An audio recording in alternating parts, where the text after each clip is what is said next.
भारतीय संविधान को लेकर ना एक सवाल अक्सर मन में आता है। देखिए, इसे बनाने में तो करीब 300 लोग लगे थे, है ना?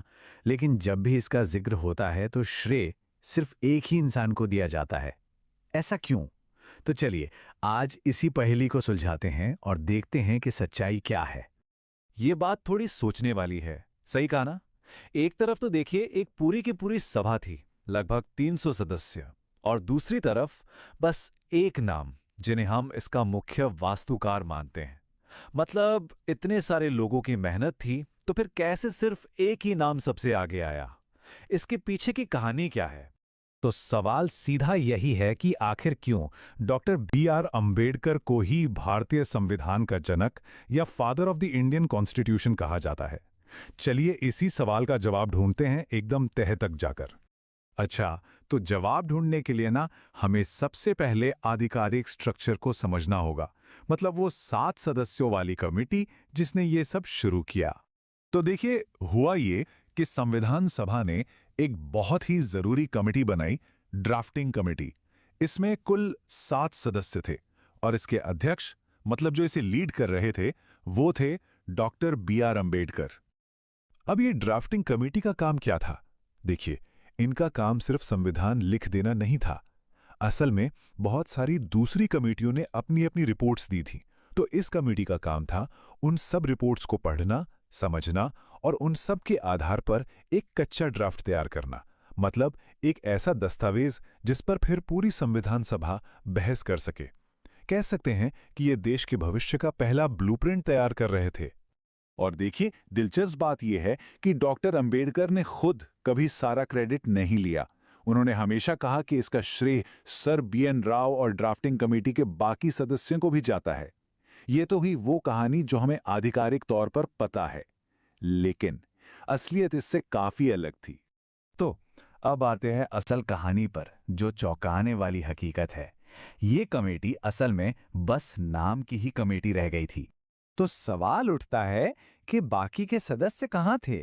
हुआ ये, और ये जानकारी खुद कमेटी के ही एक सदस्य टी.टी. कृष्णमाचारी ने दी थी, कि देखिए, 7 लोगों में से एक ने तो इस्तीफा दे दिया, एक सदस्य का निधन हो गया, एक अमेरिका में थे, एक और सदस्य अपने राज्य के कामों में इतने बिजी थे कि आ नहीं पाए, और बाकी 2 लोग या तो सेहत की वजह से या फिर दिल्ली से बहुत दूर होने की वजह से हिस्सा ही नहीं ले सके।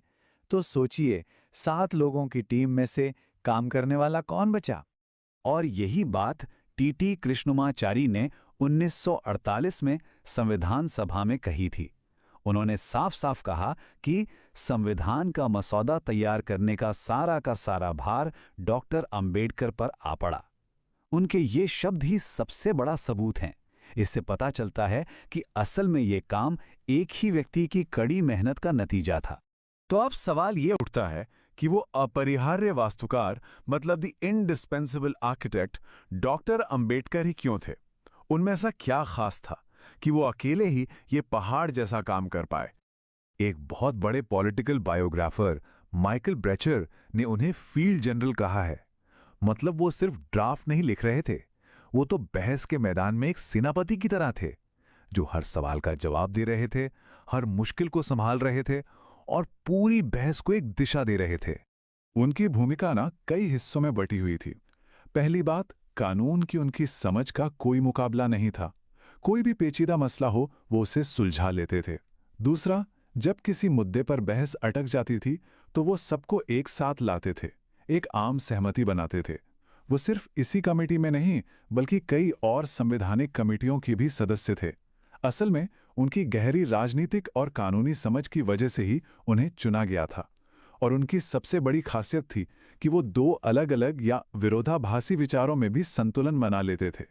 तो ये तो थी कहानी की संविधान बना कैसे, लेकिन इसकी विरासत वो सिर्फ कागज के पन्नों से कहीं ज्यादा बड़ी है। 2 साल, 11 महीने और 18 दिन। सोचकर देखिए, इतना लंबा वक्त लगा दुनिया के सबसे बड़े लिखित संविधान को तैयार करने में। ये आंकड़े ही अपने आप में इस काम की विशालता को बयां करते हैं। और जाते जाते डॉक्टर अंबेडकर ने अपने आखिरी भाषण में एक बहुत गहरी बात कही थी। उन्होंने कहा कि संविधान कितना भी अच्छा क्यों ना हो, अगर उसे चलाने वाले लोग सही नहीं हैं तो वो बुरा ही साबित होगा।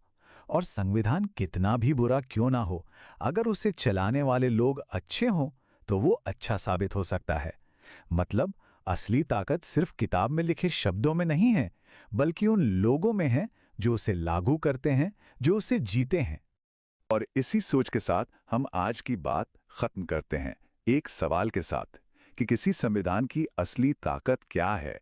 क्या वो उसके पन्नों में लिखे शब्दों में है, या फिर उन लोगों में जो उन शब्दों की रक्षा करते हैं और उन्हें अमल में लाते हैं? ये एक ऐसा सवाल है जिसका जवाब हम सबको मिलकर ढूंढना होगा।